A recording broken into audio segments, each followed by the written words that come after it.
Hey, strangers, welcome to another quarantine episode of the Strange Sessions. As always, I am Kurt, and I am joined both by my lovely co-host Krista and my lovely co-host Narnia, who Yeah, just won't stop squawking right now. she's very vocal She's today. very vocal today, so I'm going to have to figure out something to do with that. So, how are you? I'm good. How are you? Hanging in there?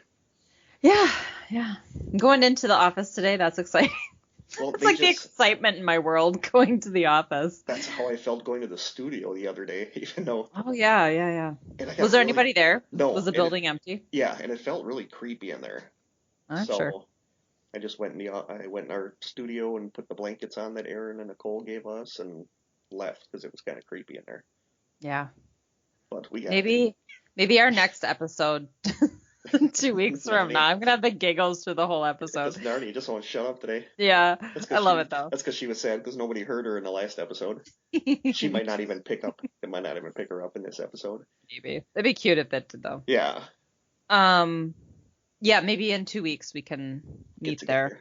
But this is nice. I mean, if we want to interview somebody, it's easy enough to do it on this. Right. You know? And Totally. I want to give a shout out. We're going to give like the shout outs to new strangers when we actually get together in person. But Okay. I want to give a specific shout out to Brian Young, who sent me an awesome microphone. I haven't used it yet. I got it yesterday, so I haven't really used it yet. So we're going to try it. And it looks awesome. It's like a desktop one. And I think what I'm going to do, I don't use my kitchen table for anything. So I think I'm just going to clean it off and I'm going to put the microphone on there and that'll be like the official, my studio table here in my apartment when we do this. Because I have a feeling that you and I might want to do this. I mean, if we want to start interviewing people or having guests, I don't know. Oh, yeah, I think so. That's something we'll have to figure out. I found out today that I can't do this in my pajamas. I was just going to record in my pajamas and I felt weird, so I had to put clothes on. Do you have your podcasting underwear on? That's the more important question. I do. Okay. I have them on. They get washed once a season. Oh, God. So I'm really liking the Skype thing right now. We also wanted to give a shout out to the other strange sessions. Oh, my gosh. That's right. We forgot last time. We did. You know more about that than I do, so explain that to people that didn't see our post in the strangers. Quick story. So my husband he had asked me where. I think he has a coworker who's kind of into the paranormal, and he emailed or texted me one day and said, "Hey, where can you find your podcast?" And so I told him, and he sent me an email shortly after saying, "There's another Strange Sessions out there." So I went and looked. I don't remember the platform at this point where you can even go because I kind of forgot about it, to be honest with you. But I saw there's a podcast out there called Strange Sessions. And I got all heated. I texted Kurt and I was like, all right, who's going to send the message and let these people know we've existed for a couple of years now? I'm like, I'll be polite, but we got to let them know. And then I listened to it and it's this adorable 12-year-old girl who like interviews her dog and like interviews an alien that she does the voice for. And I'm like, okay, forget it. We have to basically just enjoy it and go with it because I'm not going to tell her she can't, use our name anymore. So we followed her on Instagram. I haven't really checked back to see, if she has put anything else out, but they're little like 7-minute episodes and they're really cute. And I'm like, how can you be mad at that? Exactly. So I'm like, let's just promote it instead. Yeah. You should get her on the show. Yeah, that'd be cute. Interview her in Skype. Probably have to get like a parental, consent form or something because she is 12. But that's true. That's true. But I thought it was adorable. Because I got that. You were so mad when you found that. You sent me that text. I was like, don't you Google this stuff first, people? Well, probably not. Maybe she saw our name like searching for something and she thought it was cool, so she kept that for herself. Or yeah, maybe. Our name isn't really good and it's something anybody could think of, like a kid would think of. I don't know. I think our name is kind of unique and clever, but that's because I came up with it. I think it is too. It's probably because I came up with it. I just remember you and I spending so much time trying to figure that out. Yeah, back and forth. But good. Also, the quality of her podcast is surprisingly good too. There's like music and everything. So jeez, we might have to get her to be an intern, help us with this stuff. I know, love it. Yeah, I'm hoping that Brian's microphone he sent me is going to help. If not, I'm going to I still didn't get my stimulus check, and even though I am Really? unemployed, they're sending it today because I don't Oh. do direct deposit. But even though I'm Oh. unemployed, I am considering spending part of that on a new computer, Hmm. and that might help because this computer that I'm using now for this is like the Walmart cheap. I think it was like $175 or something like that. It has a 32 gig hard drive, and Yeah. Yeah. that's like a bad flash drive these days. Mm-hmm. So there's like no room on it for anything. That's the But same one I use for recording when we're in the yeah, studio, I think. yeah, But it works for that. yeah. But it's not a real good computer. So I'm kind of Mm-mm. if his microphone doesn't make things better, I might just get a new computer because it would be kind of nice having a new one anyway. Narnia, you're not shutting up at all today, are you? I can't hear her anymore, so Okay. that's okay. Hey, I Uh, was going to tell a quick story too. Did you want me to tell about my weird stuff in my house? yeah, definitely. I'll try to keep it brief and not make it long and tedious, but long story short, last week one day I was here alone and I I heard a door shut somewhere in my house. So And weird. I know, and it sounds so like whatever, you heard a door close, big deal, but it sounded like it was inside my house but far away, which doesn't make sense because we live in a single story ranch, and I was standing in our dining room, which is just off the hall where all of the like bedroom, bathroom, and closet doors are, and it was distinctly further away than any of those doors, and none of the doors had closed. So I immediately brushed it off as being the exterior door off of our kitchen, which leads to our backyard. We often kind of rope it open. We MacGyver it open with Nice. this old leash of Lucy's so that she can come and go. And it tends to bang around in the wind a little bit. So I immediately was like, oh, that must have been what it is. And I don't know if that's just me because I don't want it to be anything else. I don't want to live in a house that has activity. Yeah. So I just forgot about it. Like I didn't think about it again. And then I don't remember if it was the same day or a couple days later. Jim was in the basement. We have like couches and our PS3 is down there. He's going into sports withdrawal. So he was playing like a head coach game down there. And he came upstairs to use the bathroom. And when he came out, I heard him going and opening doors and like talking to me. And all of a sudden he walks out into the living room where I was sitting the whole time. And he said, I could have sworn you just went into one of the rooms back there because I heard a door close. And that reminded me that I had heard the same thing. So then we both got a little weirded out because we couldn't explain where it was coming from. But I don't know. I haven't heard it since. So knock on wood. Hopefully it was Luke. I just think that's weird. I wanted you to put out an audio recorder, but you were like, nope. Nope, not doing it. Try for you. Not my house. No. Yep. Yep. Not going to encourage communication in my own home. So keep us updated if there's anything Yeah. else. I will. I mean, did I tell you what Sophie texted me? Mm-mm. That I don't know if I'm going to cut this out or leave it in. I could just leave it in. Sophie and Adam were here for our episode on Ouija boards. Yeah. And she had a lot of experience. Yeah, and Zozo. And she had a lot of experiences with Ouija boards when she was a kid. And, they just bought their awesome new house. Yeah. And I guess, jealous. I think her dad was there. Her dad, Sophie, and Adam were there. And they were going through the crawl space. And they found a Ouija board in the crawl space. No. Yeah. Yeah. So, they have to move immediately. So she's kind of freaked out about it. She said she was going to send it to you and I to put in the studio. Oh, no, I don't want it. That's freaky. Why would that be in there? No, I don't know. I'm pretending that didn't happen. Yeah, I don't know. She didn't seem, there were a lot of curse words in her text to me about finding it, so she was very upset. Nothing weird's been happening there though, right? No, she hasn't texted me about anything weird happening. Okay. What are they doing with it? I don't know. She said she was going to send it to us, so we might get it. No. You can take it home with you. No, you're taking it home with you. Why not put it in the studio? It's not like we sleep in the studio. Yeah. There's already weird stuff going on there, though. True. But I don't know. I'm not going to. We'll go hide it in the gym somewhere. Yeah, exactly. Just put it in one of the rooms there. Sure. But no, keep us updated on weird stuff happening at your house. Yeah. Nothing. That's weird. Probably nothing. Nothing weird here. Probably nothing. Yep. We don't have a taste test. I did post in the strangers that I tried that ranch soda at Corey's house and my brother's house. Yeah. That was horrible. Yeah, it's got to be horrible. I described it to somebody like when you open a new container of French onion dip, it has like the water on the top. Like Oh if you're no. drinking that, that's what it tastes like. Disgusting. And the taste wasn't bad, but the aftertaste was horrible. So never Mm. again with the ranch Like, soda. so like carbonated With French onion water. yes, that's basically what it tasted Disgusting. like. So yeah, it was kind of gross. But no, I can't think of anything else. So again, thank you, Brian, for the awesome microphone. I am gonna Yeah. futz around with that and try to get that. Did you see the post that somebody put in the on the strangers this morning about the pickle incident? Yes. Yeah, somebody posted. Classic There Wisconsin. was in Manitowoc. There was Yeah. the headline said Manitowoc man arrested after throwing pickle jar at roommate. Oh my So that was in gosh. Manitowoc, and there was Was it an empty pickle jar or no, I was think it it was full. full of pickles? I think it was Wow. full of pickles, but there was heavy drinking involved, I guess, which does not surprise me. No, no.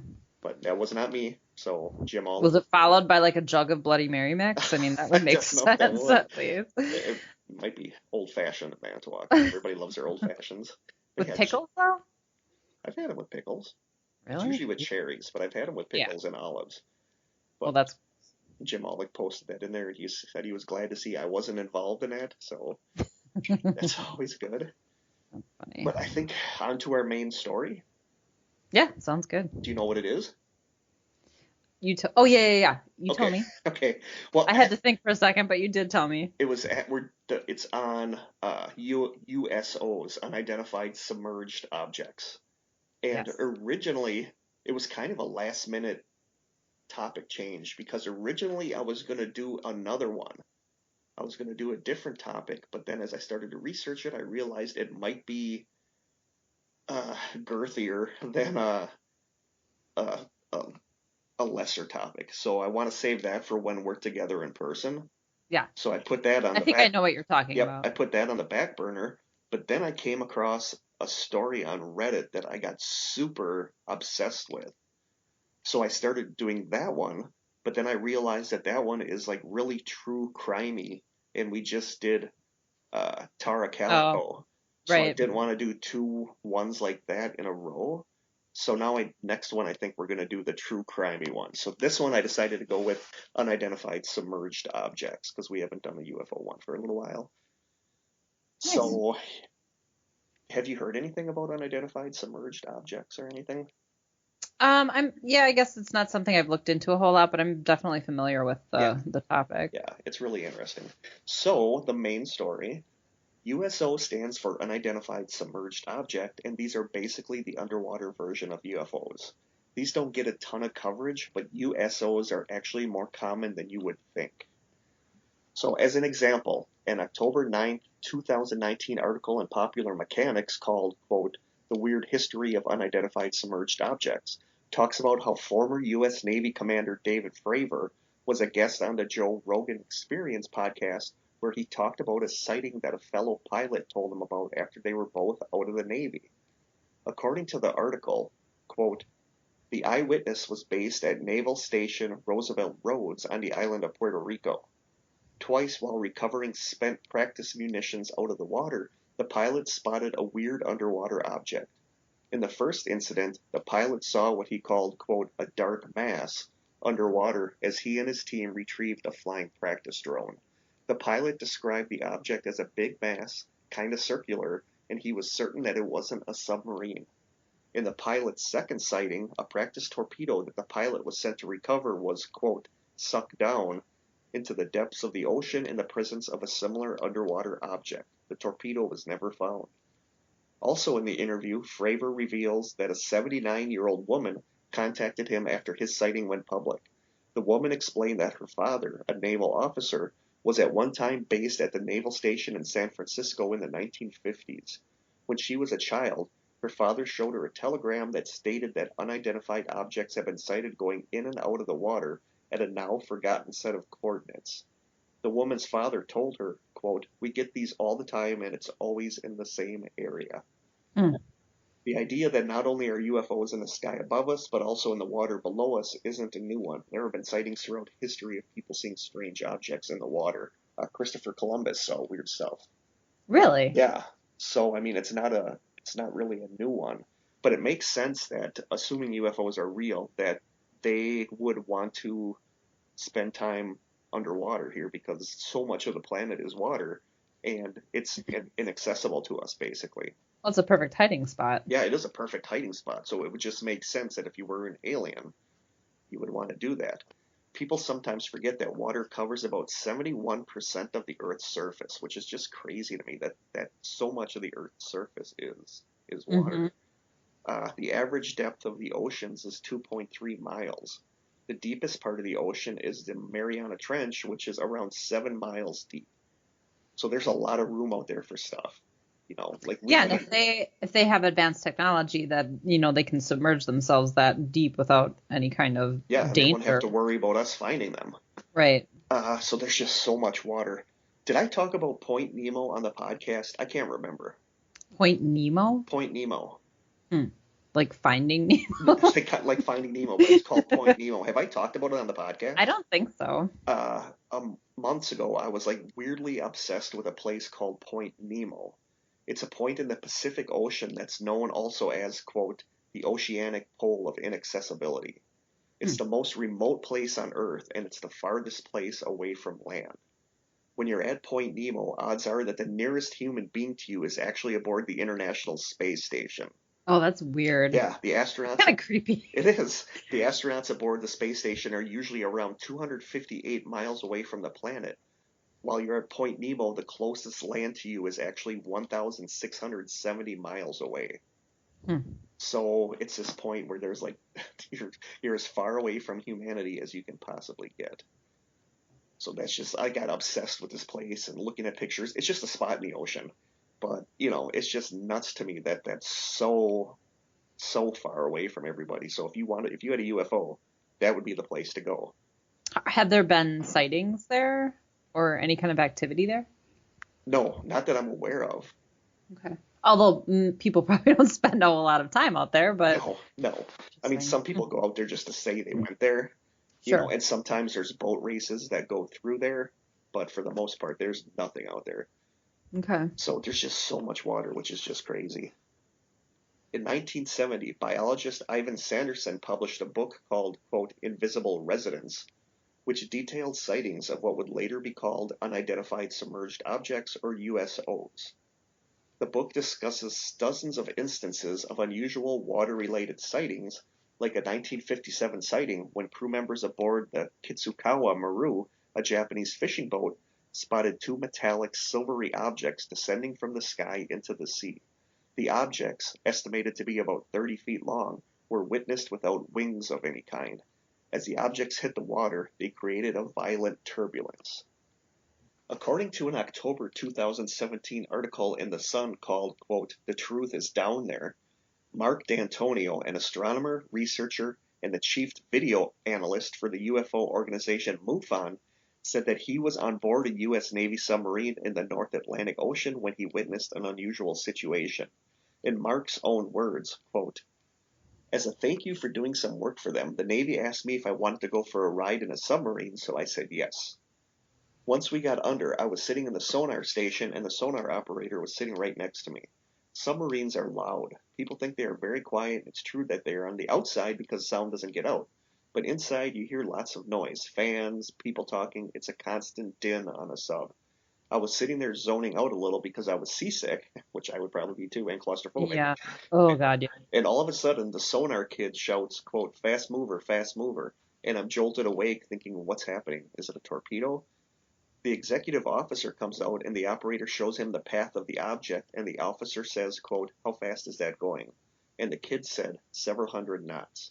I started to lean forward to listen in and the officer said, can you confirm it? So he goes to another sonar machine and confirmed that it wasn't a machine anomaly, it was real. And I thought, wow, that's incredible. When the sonar guy said, quote, what do I do with this? The officer said, quote, log it and dog it. In other words, log it and bury it.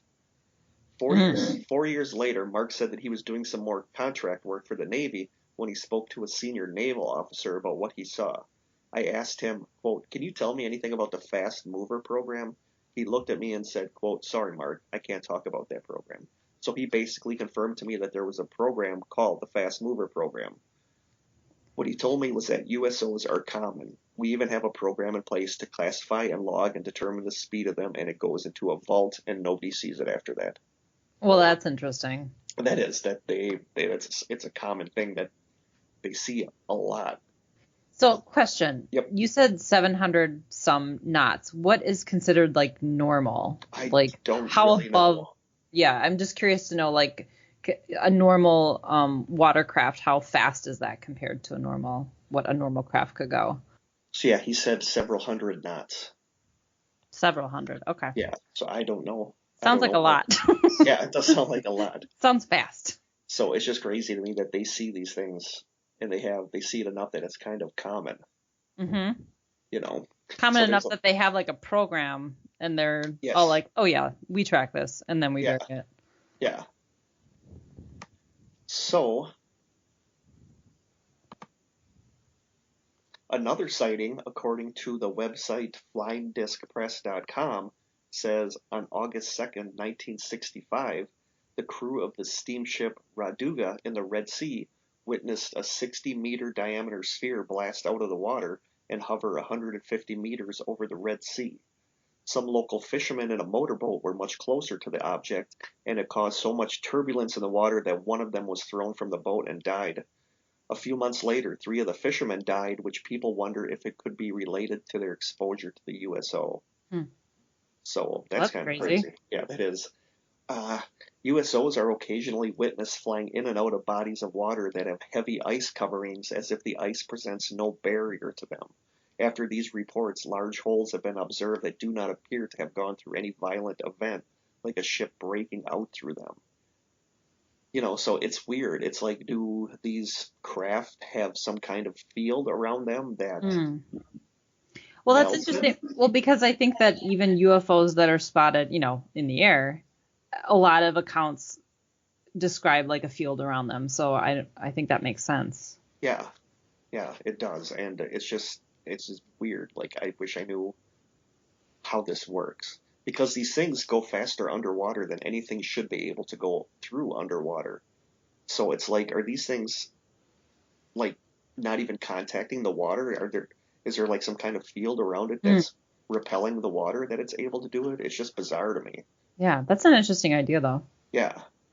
There are also some sightings close to home. According to MUFON, at 2:10 a.m. on November 28, 2016, a witness saw a craft rise up from the bay of Green Bay, Wisconsin. Hey, that's my stomping grounds. It is. According to MUFON, quote, the witness saw a triangular-shaped object fly out of the water of Green Bay, traveling at approximately 35 knots. It was so close that they could hear a muffled jet-like sound. As it came out of the water, it turned onto its side as it traveled west and gained elevation. The elevation was at 500 feet, and the distance to the craft was less than 1,000 feet. The sides of the triangle were between 100 to 150 feet. So that's a big craft. Yeah. I wonder where. Like, where in the bay? I'm curious. I don't know. It's got to be, because I'm not sure. I can't think in my head how the bay looks, but you're really familiar with that area? Yeah, I grew up on the bay. The little town that I grew up in is right on the bay. And you've never seen anything? No, and I've spent a lot of time out on the water as a kid. Yeah. There's a lot of people that think Lake Michigan is a base for UFOs. Because of all the UFO activity we've talked about in the past. Right. Did that come up in the Lake Michigan Triangle? I don't remember if it did or not. I think it might have.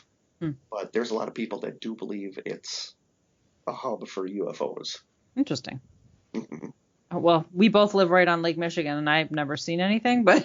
No, but I know a lot of people that have seen weird things. I'm also not really looking. I don't know. Yeah. I guess I don't pay attention to that. I'm usually in bed by the time it's dark, so I don't see anything. One of the hotspots of UFOs in general, but also a hotspot for USOs, is Russia. According to a July 24, 2009 article on Wired called, quote, Russian Navy declassifies Cold War close encounters, a Russian officer is quoted as saying, quote, 50% of UFO encounters are connected with oceans, 15% more with lakes, so UFOs tend to stick to the water. And one of the locations in Russia with the most reports of UFO and USO activity is Lake Baikal. Lake Baikal is the world's deepest lake and the largest freshwater lake in the world. It holds 20% of the world's fresh water due to the lake's depth. Wow. At least 25 million years old. It's also considered the oldest lake in the world, and it's so large that it's often mistaken for a sea. So that's a big lake, a big old lake. I would love to visit there. It sounds like they have a hiking trail around the lake itself, but it sounds like nobody really goes to this lake. It's always probably cold. Right, like Lake Michigan. Yeah, yes. Big and cold. There have been a lot of USO sightings there. These are from a March 30th, 2015 article in the Siberian Times called, quote, Aliens and UFOs at the World's Deepest Lake. Oh boy, we got a Russian name here. Vyacheslav Laredovich, a rescuer, recalled an incident but did not give the date. He said, quote, we were on a yacht in Lake Baikal, and from under us flew out a huge glowing disc. It blinded us for a second as it flew into the sky. We did not even have time to grab any cameras nor take video, although all of us saw it. It was huge, and it lit up all of our yacht. In diameter, it was probably 1,000 feet, a huge disc. For 3 minutes, it shone from below the surface, and then abruptly departed in a second. The spectacle was huge, awesome, beautiful, and shocking. And that's a big craft coming out of the water. Right. What I think is kind of fascinating is how many accounts there are of craft either going into the water or coming out. Yeah. I think it's one thing to see something under the water, because I think you could easily misidentify something underwater because water distorts, what you see. But to see something entering and coming out of the water is definitely interesting. Yeah. Yeah, you get to see it both ways, under the water and out of the water. So there's a lot of that. Well, there's no mistaking it when it's above the water. No, exactly. Oleg Chichulin was also on a boat training students when they saw strange objects. He said, quote, there was a ball that glowed, and then this ball started to fade and blush, and then it turned into a bright red ball. This red ball for a while lay on the water and then slowly began to sink. All this gradually went under the water and it became dark. And that's one thing that you're going to see a lot in these instances where people see these things, that a lot of times whatever these things are, like sit on the water for a little while and then like slowly start to sink into the water. We're going to see more of that on this episode. Okay. So that's like a common thing. Then in 1977, two researchers named V. Alexandrov and G. Seliverstov, Russian names, were in a submersible device at a depth of 4,000 feet in Lake Baikal. The researchers turned off their spotlights to see how much sunlight penetrated down that far. All of a sudden, they found themselves bathed in light. One of them said, quote, it was like our device was lit from above and from the side by two strong spotlights. Only a minute later, these unknown floodlights went out and we found ourselves in total darkness. So that's just, there's just these, whatever these are, is giving off this light, these have to be huge things underwater. Right. Well, light does not penetrate water easily either, so they'd have to be very powerful. Yeah, exactly. And also from the Flying Disc Press website, it talks about a Major General V. Demianenko, commander of the Russian military diver service, that talked about, and this kind of popped up a lot when I was researching this General, I need to get better at these Russian names. General Demianenko, commander of the Russian military diver service, said that during exercises in Lake Baikal during 1982, his divers had seen a group of underwater creatures. These creatures ended up being called the swimmers. The swimmers, as they ended up being called, were 9 feet tall humanoids who only wore tight-fitting silver suits and sphere-like helmets. They were at a depth of about 160 feet in freezing water, so they definitely weren't human. A team of 7 divers were sent down to investigate these creatures, and they tried capturing one of the creatures using a net. So that's just, okay, whatever works, I guess. They tried capturing one of these creatures using a net. After throwing a net at the swimmers, a strange force pushed the divers immediately to the surface, and the rapid decompression they experienced caused 3 of the men to die and the rest to become disabled. Oh my God. As a But they consequence, but they all saw it? yeah, they all saw it, and they went down. They all these 7 divers went down to try to catch one of these things, and that's when whatever was down there put out this force field that shot them immediately to the surface and killed 3 of them from the decompression. Wow. As a consequence of this, the USSR Ministry of Defense produced a bulletin detailing the strange sightings at the lake and warned anybody against making any unnecessary encounters. So that's crazy. Yeah. This all happened in Lake Baikal. So that Lake Baikal is like a hotbed for USO and UFO activity. Another well-known USO sighting happened in Norway. This comes mostly from a July 26, 2012 article on the Cryptoville website. I've been to that website for a couple podcasts too, Cryptoville. This sighting, oh boy, now we got Norwegian names. This sighting happened at the Fjord, that's not so bad, Fjord in Norway, the second largest fjord in the world. Do you know what a fjord is? Is it a mountain? No, didn't know either. I had to look it up. I had to Google it to find out. A valley? It's kind of. Okay. A fjord is a long, narrow, often deep inlet of the sea in between high cliffs. Oh, wow. Okay. Yeah, so I mean, it's like a series of, like imagine a path like weaving in between cliffs. Okay. But water. With water. That's Okay. basically what a fjord is. I had to look that up too because I didn't know. Learned something new today. Exactly. So at this Norwegian fjord, on November 12th, 1972, an unknown fast-moving craft off the coast of Norway was caught on radar.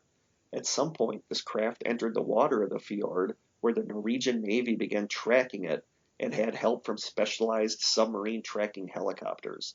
They were worried that it was a Soviet sub or a U-boat of some kind.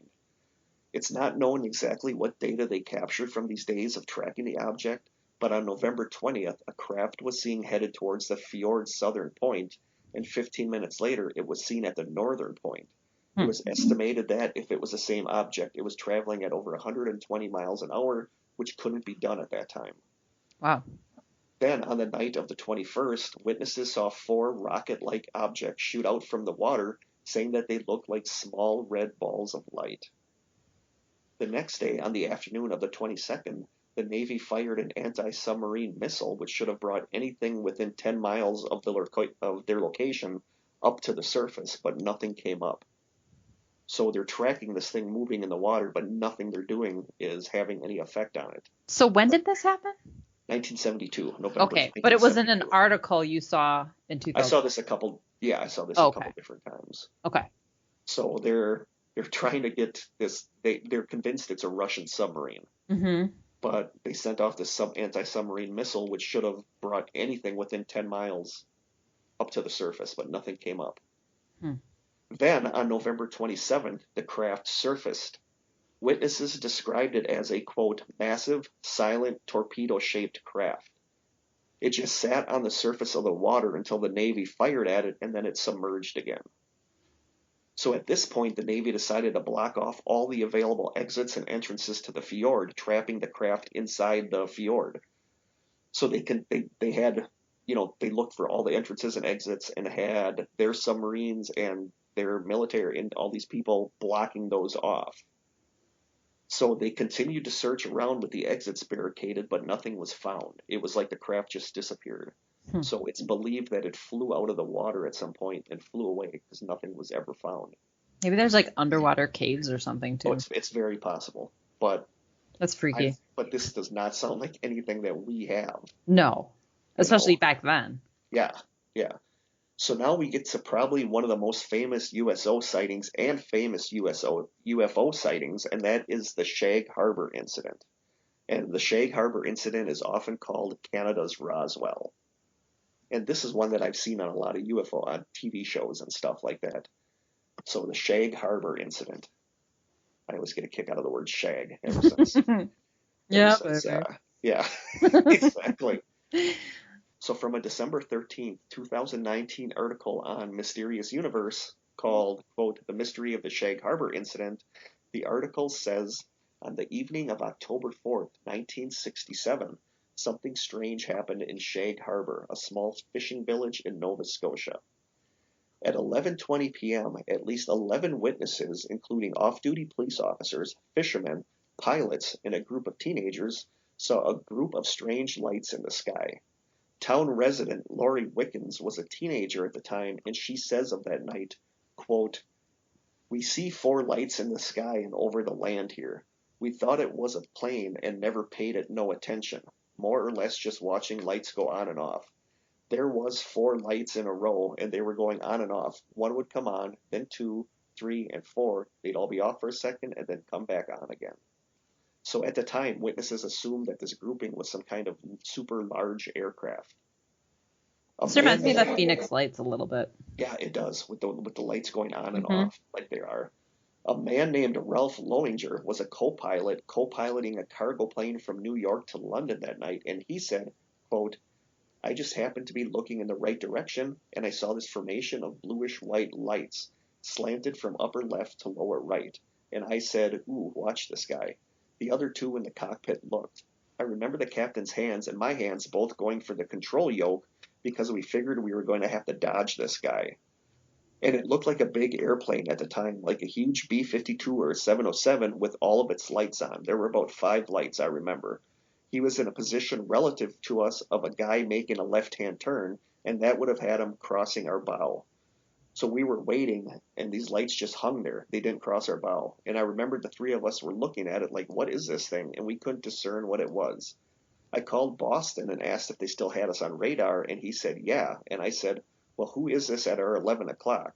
He watched a full sweep on his radar scope, and he said, I don't have anybody out there. And I said, well, I'm looking at somebody. After a while, the witnesses saw a bright object plummet down from the sky into the water. Some witnesses said that the object had made a strange whistling noise as it descended, booming as it entered the water.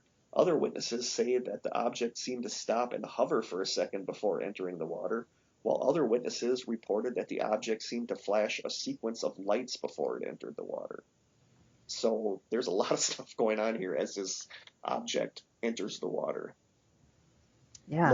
Lori Wickens said, quote, "It went across the road in front of us behind the hill. We couldn't see it.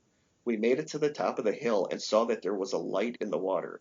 We went to the phone booth, called the RMCP, and reported a plane crash." That's the Royal Canadian Mounted Police. Yeah. You know, so everybody's thinking that this is a plane that went down. Mm-hmm.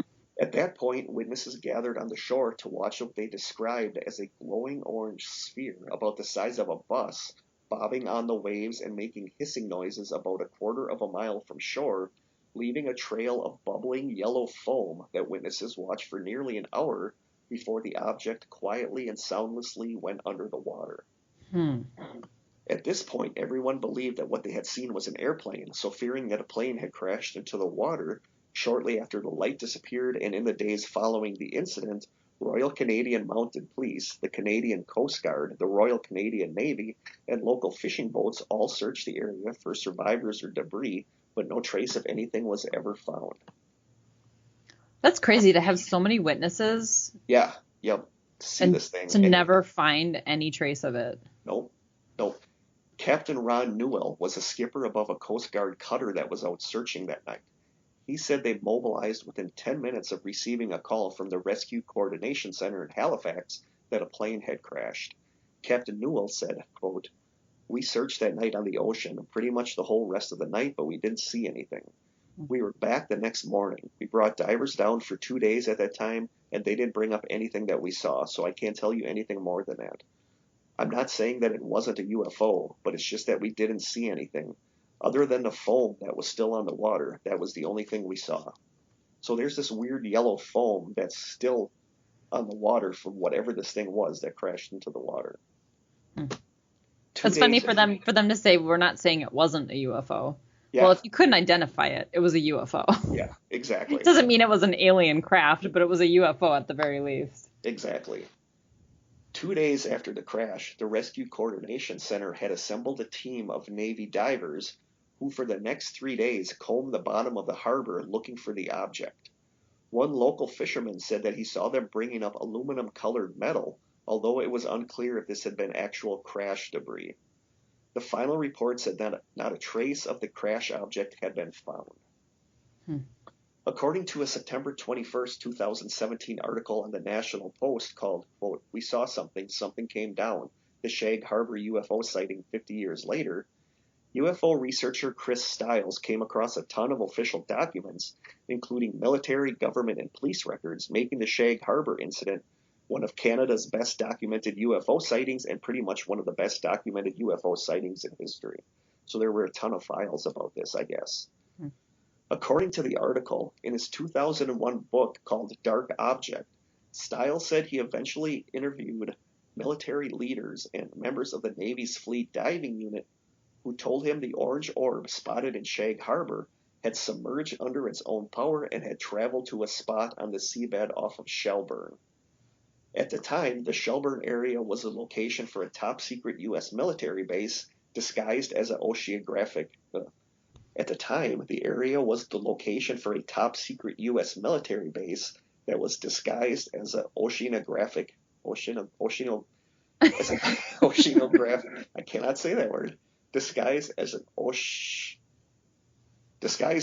an institute that studies the ocean. There you go. Go with that. The facility used underwater microphones and magnetic detection devices to track enemy submarines, but its true purpose wasn't revealed until the 1980s. In the book, Stiles' sources talk about a secret flotilla of American and Canadian ships that were dispatched to the area to investigate. There was speculation about Russian submarines and extraterrestrial visitors, but there is no hard evidence to back their claims. While the official story of the incident ends here, many claims have been made of further evidence. While the official story of the incident ends here, many claims have been made of further evidence attributed to various military and civilian witnesses. In a History Channel documentary about the incident, which aired on August 10, 2006, it was reported that one of the divers involved in the Shag Harbor search did come forward during the mid-1990s, refusing to allow his identity to become known publicly.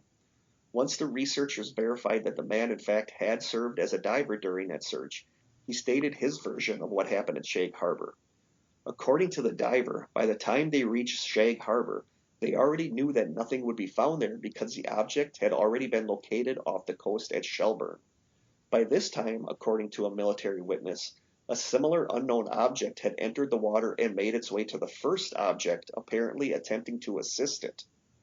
Which is weird. That's like the space version of AAA or something. This object went into the water, and now this second object came into the water and made its way to the first object. He went on to further say that the Canadian military and the United States Navy monitored these unknown objects by radar and sonar. This monitoring continued for at least 3 days until a Russian submarine was observed entering Allied waters to the north. With that, the Navy departed to intercept the Russian submarine, and by the time they had returned, the two unknown objects had departed, so they were gone. Some reports say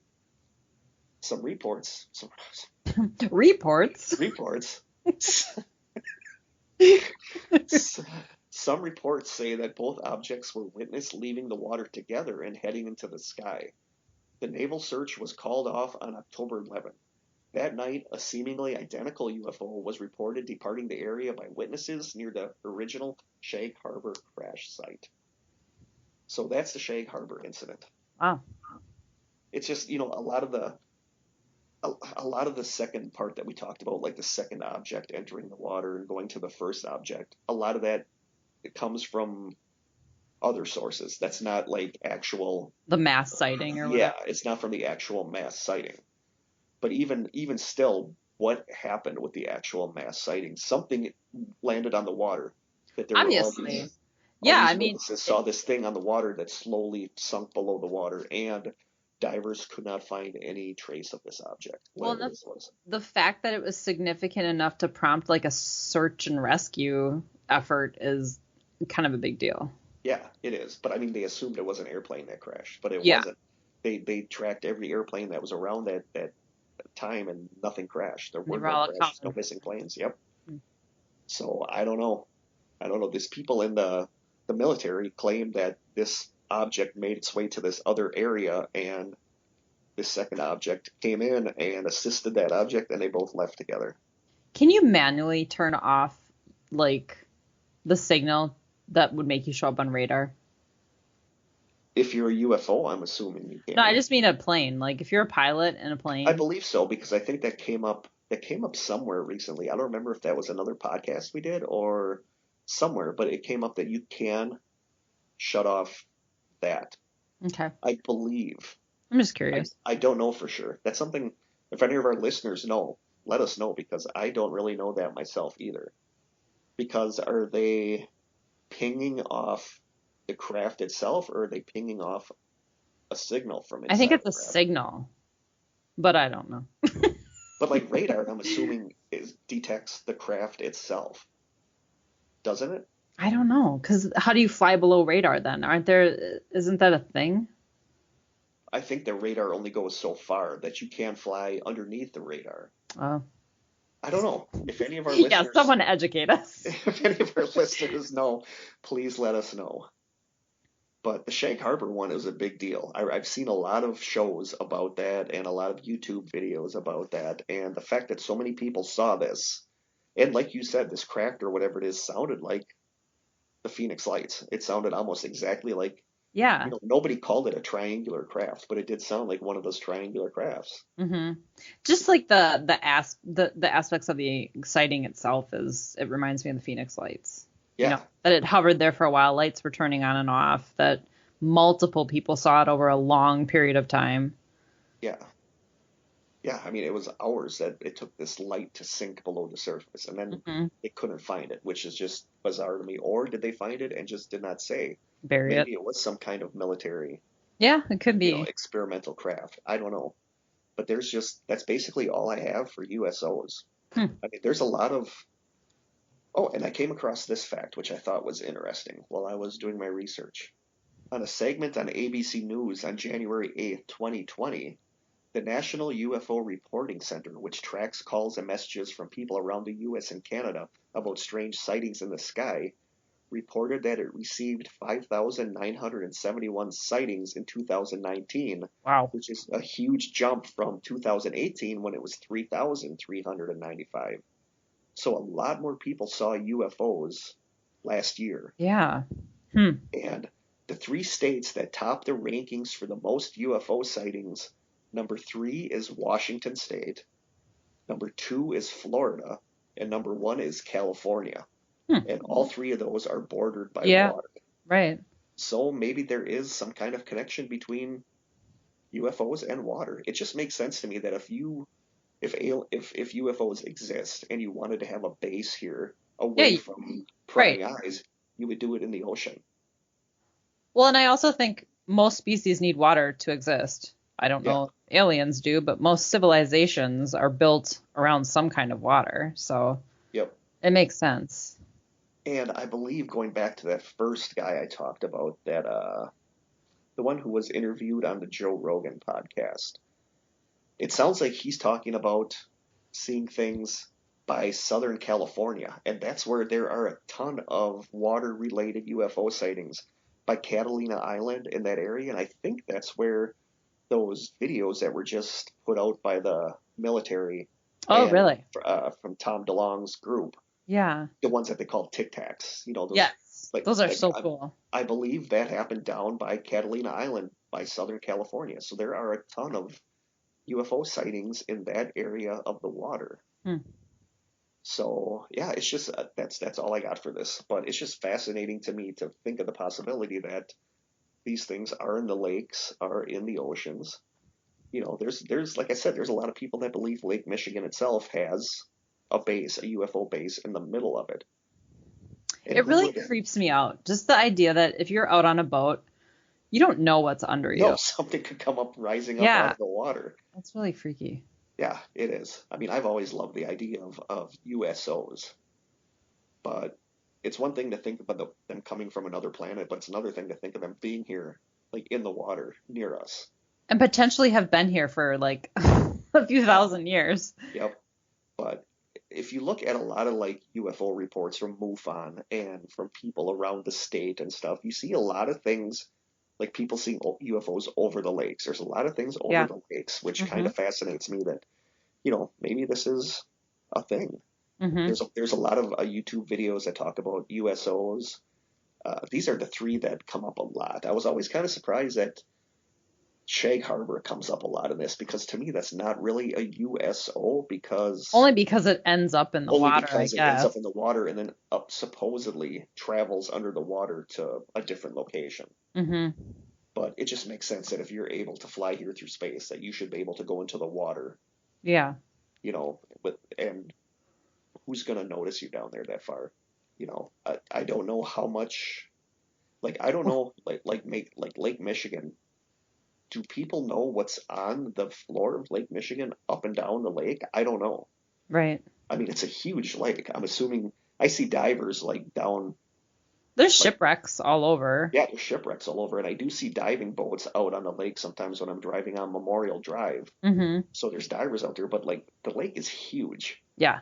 And I guess I didn't realize that until I took the car ferry from Manitowoc to Ludington. That wow, the lake really is huge. Mm-hmm. So there's probably a lot of area out there that they don't know what's under there. I remember a friend of mine had read something about, I don't remember what gangster it was from New York. It was visiting Chicago and was standing on the shore of Lake Michigan and said, "What ocean is this?" Yeah. Like, yeah. you can't see across. Most No. lakes you can see the other side, and No. it's massive, massive. It basically is like being on an ocean Yeah. when you're here in Manitowoc, Yeah. So there you go. That is Interesting. USOs. It's so strange that it's not a topic I've really thought a whole lot or looked into much about, considering the fact that I live on the water and grew up on the water. Exactly. Huh. But like that one we Cool. had in the Bay of Green Bay was interesting because that's so close. Yeah, that's really cool. So now I feel like I'll be looking at the lake a little more when I'm driving by and wondering what's out there. Mm-hmm. Yeah. So, like I said, this was kind of a last minute topic change from the one that I was gonna do. I think those are perfect for our Skype episodes, though, because they're a little shorter. We don't have a taste test. We're not No, welcoming exactly. new strangers. So it's it's like a mini mystery, sort of. Yeah, that's kind of what I'm trying to do with these Skype ones, is have a mini mystery, because I don't want them super long. Mm-hmm. I'm gonna save those. What do you think the one is that I was doing that turned out to be longer than I thought? Like the sky booms and. No, Oh, okay. no. The one. Then maybe you the one, didn't tell me. I probably didn't, but the one that I started doing for this episode was about Montauk. Oh, the Montauk experiments. Yeah. Nice. And then it was like I was going to try to do it and not really involve the Philadelphia experiment, because I wanted the Philadelphia experiment to be a separate, like a mini mystery. But the Philadelphia experiment is tied in so much with what supposedly happened with the Montauk experiments that I kind of need to do them together. So that's kind of why that's going to be a longer episode. That's cool. So, People will be ready for a long episode. We'll save that for when we're together then. Yeah. So people will be ready for that. And then next time, the next episode is going to be a true crime one that I just came across in a Reddit group, and I was like, it's not really so much a mystery, but it's like, what was the chain of events that led to this? That's what's fascinating. Like, you knew what the outcome is, but you don't know how it happened. No, you knew. Not going to say the name, but somebody disappeared. Somebody disappeared, and they were found dead. But it's like the circumstances are like what happened. Okay, So I love that kind of story. Yeah, so we're going to talk about that in the next episode. So I think that's it for this one. Okay.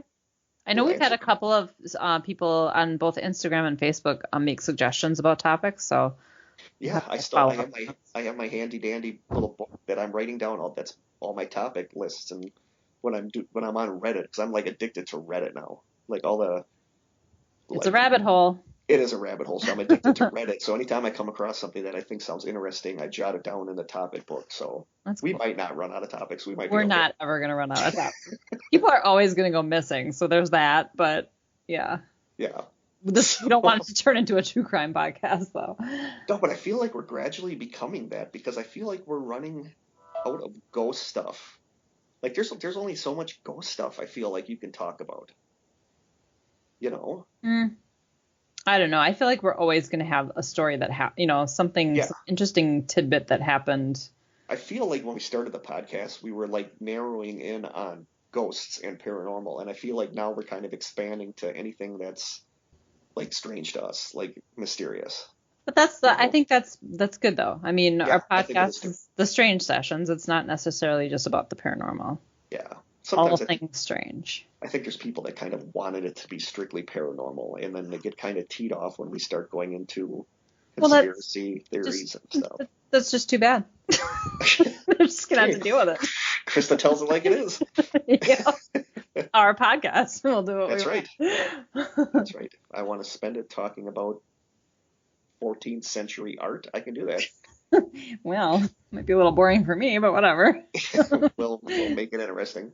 But no, I think that's it for today. Okay. Sounds good. It was a good one. So, yeah, it's just like I went down the rabbit hole of watching, like when I should have been writing stuff down, I got hooked on watching these YouTube videos about Shag Harbor and about, USOs, and the frogmen thing I thought was bizarre. That they saw these creatures that looked human, but in the force field that shot them immediately to the surface. Right. Yeah. But that's interesting. I mean, the fact that there are actual casualties from that situation is so strange. But I will never be in a submarine under the ocean. So no, it's too freaky. I have a hard time touring the cobia here in Manitowoc, and I will never do that. Have you ever been out? You've never been out? No, I will not ever do that. Submarines freak me out. It's one of those things. things. I used to think it was cool going on there, but now when I go on there, I just can't handle it. I'm just too enclosed. Yeah. Nope. Can't do it. So, yeah, if something happens where the only way that we're going to survive is to go under the oceans in a submarine, I'm just going to die. Yep. I'll just surrender at that point. Yep. I've had a good run. I'll take my chances. Yep, exactly. So I think that is it. Do we have anything else? I don't think so. Probably, but I can't remember, so. We'll remember it. I'll text you tomorrow and I'll be like, crap, we were going to talk about this. But again, keep anything political or virus related off the Strange Sessions board, because we don't want to deal with that. Yeah. Just assume it's going to get deleted. Yeah. Yeah, because I want that to be like a safe haven from that stuff. Yeah, an escape. There's so many conspiracies about this virus thing now that I'm seeing that it's just kind of crazy. Mm-hmm.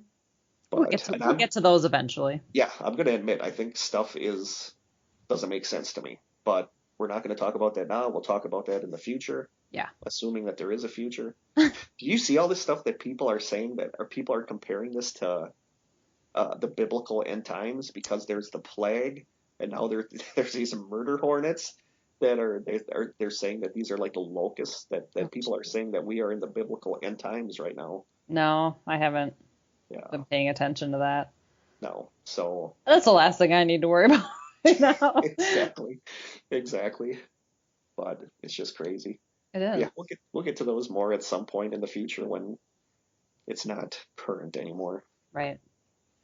So I think it's time for you and I to have a really hard time with our a really awkward sign off. So we'll try this instead. So I'm going to do a count of 3. Then we'll do it. How about that? Okay. I can do that. So from Krista and I in our respective homes, until next time, 1, 2, 3. Stay straight. We still botched it. So we'll talk to you soon, guys. Bye-bye. Good. Bye.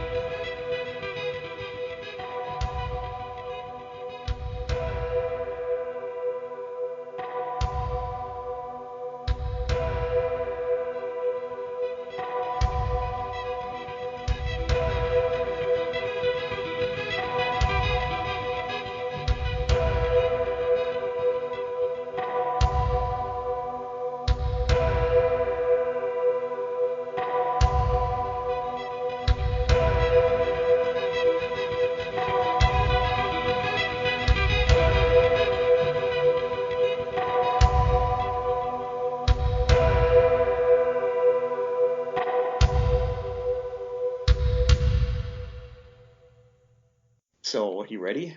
Yeah. So I'll lead us in. Did you hear that? I did. Thanks, Narnie. I'm sure she's going to squawk a lot. So I will lead us in right now. Ready? Okay. She's like, I'm ready. We're not interviewing you, Narnia. All right. I love it. I wish the podcast would pick that up. She's going to be doing it a lot during this episode, I think, because she's sitting right by me. She needs to get used to me talking. So, That was a loud one. yeah. Yeah.